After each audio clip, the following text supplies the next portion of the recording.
All right, the rematch between Yoel Romero and Robert Whittaker is happening in just a couple of weeks at UFC 225 in Chicago. Let's break down this rematch.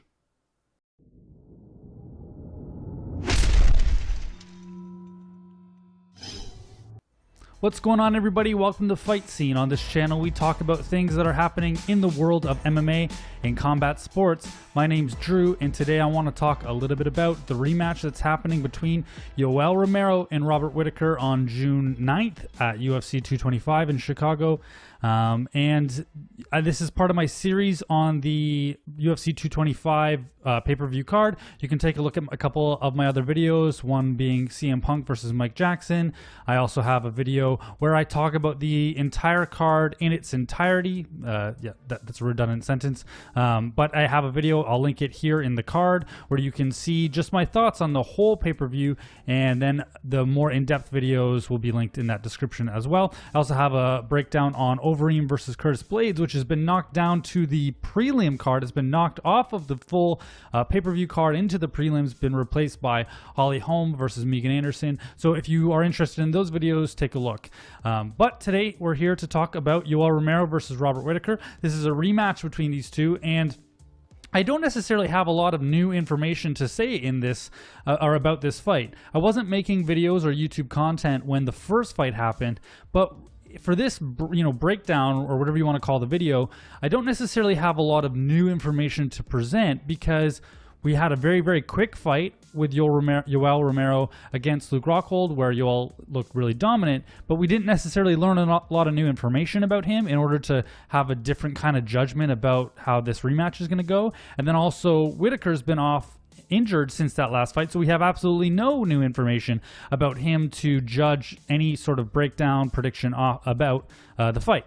And so what I did was, for this purposes of this video, was I just finished, like literally 5 minutes ago, rewatching the first fight between them so that I could have a more informed opinion again about this second fight, because I feel like, based on again, I said this in the Wonderboy versus Till fight, based on the information that we have available to us, which is all that we can speculate for days, we can make assumptions for days, but really what we have is information available to us in their previous fight, and that's really all we can particularly go off. I've not seen any new training footage from these two that would lead me to believe anything new has developed in a significant way that would tip the scales towards one fighter or the other. So I want to talk about how that last fight went, and then talk about what improvements Yoel or Whittaker could make or should make in order to be more successful in the next fight. But that's what I'm basing my entire prediction off of, which is the first fight that happened between them. So I really want to focus a little bit more specifically on how I think Yoel Romero can win the fight, because there were some early successes in that fight, and I think that we just need to focus on what Yoel could do better. Obviously, Whittaker won the fight. He won it, I don't want to say dominantly, but he won it very convincingly. And so it's pretty straightforward what he can do to win the fight. He can try and repeat his performance from the last one. So I'm really going to focus a little bit more on what I think Yoel can adjust to change the outcome of this fight. He obviously had some really strong, he's an Olympic level wrestler, and so he did have some strong takedowns in that fight. When in my mind, before having rewatched it, I thought that Whittaker had stuffed almost all of the takedowns, and he did do a great job at takedown defense, but Yoel still had some really, really strong takedowns in that fight. And obviously, Olympic wrestler, that's what he's known for. I think going into the third round, he had about a 40% takedown percentage, which is really good. But at the end of the fight, as he got more tired, that got fewer and fewer. Those takedowns became less and less successful. And so I think if you're Yoel, I always pronounce his name wrong, my apologies. If you're Yoel, you might want to rethink whether or not you want to go for the takedowns as often. And so I do think that the takedowns were somewhat successful. He needs to focus in on keeping Robert down if he gets him down. So what was happening in the first fight a lot was that Yoel would get the takedown, Whittaker would get into sort of this turtle position, or he would get on his knees. Yoel would have a top control, so almost like a side control, while Whittaker was on all fours, and then Whittaker would just stand right back up. So if you're Yoel, you really need to focus on maintaining top control and controlling Robert while he's on the ground. You spent all this energy to get to the fight to the ground. You spent all this time trying to get Robert on his back, and then he's just basically standing back up. So if you're Yoel, you really need to focus on your top control and holding him down. The consequence of getting all those takedowns or attempting all those takedowns and then not getting them successfully, or Robert getting right back up, is that in the third, fourth, and fifth round, Yoel was extremely tired. It's particularly in the fourth round, he didn't throw like any strikes at all. He was so tired that he wasn't exchanging and striking.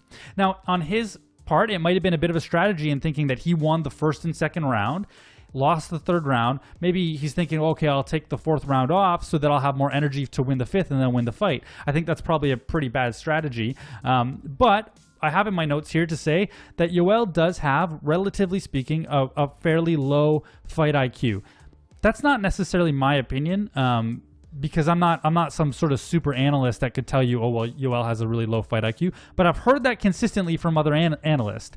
They've said that one of the things that made Yoel successful in the Olympics wasn't even necessarily it actually was specifically that he didn't have a very high fight IQ or wrestling match IQ, but his sheer athleticism got him through. And we see evidence of that same thing happening in the UFC, that he is just this monster athlete, and that is really propelling his career maybe faster than even his ability would otherwise have him be successful in. Does that make sense?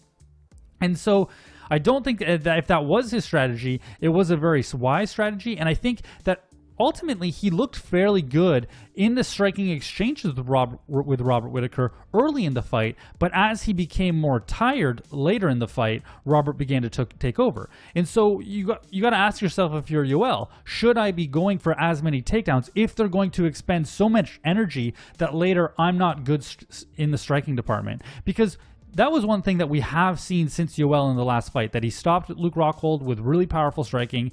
And ultimately, Yoel always has that X factor that, regardless of what my prediction might be for the fight, and I'll get to that later, is that at any moment, Yoel does have the stopping power to end a fight. But as he gets more and more tired later in the fight, the chances of that happening are significantly diminished. And so if the cost of the constant takedown attempts it results in him not being able to let his hands go, then that's something that I would really significantly reconsider if I'm Yoel Romero. I have on the notes here that the front stomp kick worked fairly well from Yoel. We see that from a lot of those Jackson fighters, Holly Holm, John Jones, where they do this front stomp kick to the knee. And he actually had some pretty good success doing that, so he probably wants to continue to do that. And what would often happen is that after Yoel, he would throw that front stomp kick, and then he would use the momentum from that kick to then shoot in for a takedown. And he would obviously get a hold of Robert and then maybe get him down. Robert would stand back up and they would end up being against the fence.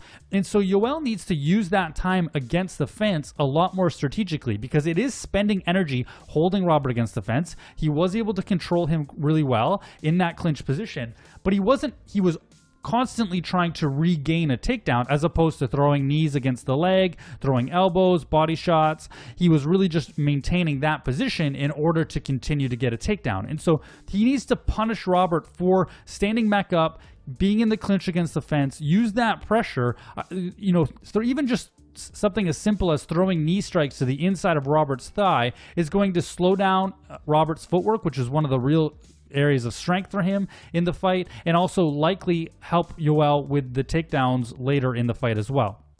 He did get tired in the third round. That's where it really, really started to go south for Yoel. And so if you're looking at this fairly strategically, which I'm sure Greg Jackson is, the chances of stopping Robert Whittaker are fairly small. Yoel could stop anybody. He has that kind of power, but Robert Whittaker has a really, really, really good chin and wears damage really well. So the chances of Yoel stopping him are pretty small. So let's look at what is a likely outcome then. If Yoel wins the fight, there's a good chance that could be done by decision. In that fight, the first one was fairly close. It was 2 rounds apiece going into the 5th round, and at that point, Yoel was completely gassed. So in this fight, if you're Yoel Romero, you really need to make sure that you win the first 3 rounds dominantly, knowing that you're probably going to be tired in the fourth and fifth and less effective in those fights and in those rounds. I'm not saying that he should just give them away, but if he can win the first 3 rounds when he has a much better gas tank and his striking is a lot more effective, then that's going to work well for him. And then he can work out those more tiring takedowns in the fourth and fifth as long as he doesn't get stopped. So he really should focus on, I'm not saying that Yoel should just phone it in for the last 2 rounds, but I mean, his cardio is a fairly known issue, and so let's play into that. Let's recognize that he's not a 5-round fighter, and a lot of his stoppages come in the 3rd round. Let's fight those first 3 rounds, win them dominantly, and then not coast for the 4th and 5th, but just be more patient and be more defensive minded, maybe is to say. Could be a terrible strategy, but if we look at how the first fight went, I don't think it would be. He has to do, if you're Yoel Romero, you also have to do something about the front kick that Robert Whittaker was landing. He's throwing this front push kick over and over and over, and it was really effective. Shots to the body like that probably drained a lot of his energy, and Yoel needs to do something about that front kick. And so he was not letting Robert land it, but he needs to parry it or something. One thing that we saw that was really neat this past or 2 weekends ago at UFC 224, I've been getting my numbers messed up recently, was Lyoto Machida versus Vitor Belfort. Lyoto kept throwing that front kick, and Vitor was doing a really good job at parrying it away, right? So Lyoto throws the front push kick, I think it was a teep in his case, and Vitor parries it away and did a really good job at that. Then Lyoto changes it up, goes to throw that same front kick. Vitor goes to parry it away, you see him, if you watch the replay in slow motion, he kind of drops his hand for a second as if he's going to parry it, but at this time Lyoto had thrown it to his head, and then we all know what happened from there. If you're Yoel Romero, you need to at least do something about that front kick, whether it's parrying it away or trying to step back or move laterally or something. You can't let him continue to land that front kick, so he has to do something about that.